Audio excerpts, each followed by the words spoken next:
മുടി കൊഴിച്ചിലിന് എത്ര മരുന്ന് എടുത്തിട്ടും മുടി കൊഴിച്ചിൽ മാറുന്നില്ലേ എങ്കിൽ ഈ ഫുഡുകളൊന്നും ഉൾപ്പെടുത്തി നോക്കൂ. അയൺ റിച്ച് ആയിട്ടുള്ള ഫുഡുകളാണ് കൂടുതലായിട്ട് മുടി കൊഴിച്ചിലുള്ള ആളുകൾ കഴിക്കേണ്ടത്. അയൺ കൂടുതലായിട്ട് അടങ്ങിയിട്ടുള്ളത് ഇലക്കറികളിലും മുരിങ്ങ, ചീര പോലെ ഇലക്കറികൾ ഒരുപാട് അയൺ അടങ്ങിയിട്ടുണ്ട്.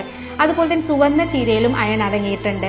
അതുപോലെ പയറ് വർഗ്ഗങ്ങളിലും അതുപോലെ പരിപ്പ് വർഗ്ഗങ്ങളിലും അയൺ കൂടുതലായിട്ട് അടങ്ങിയിട്ടുണ്ട്. അതുപോലെ നട്സുകളിൽ സീഡ്സുകൾ, അതായത് ഡേറ്റ്സ്, കറുത്ത ഉണക്കമുന്തിരി, അത്തിപ്പഴം, മത്തങ്ങ വിത്തുകൾ, സൺഫ്ലവർ വിത്തുകൾ, ഫ്ലാക്സ് സീഡ്സ്, എള്ള്, ഇതിലൊക്കെ ഒരുപാട് അയൺ അടങ്ങിയിട്ടുണ്ട്. അപ്പൊ ഇത്തരം ഫുഡുകൾ സ്ഥിരമായിട്ട് കഴിക്കുക.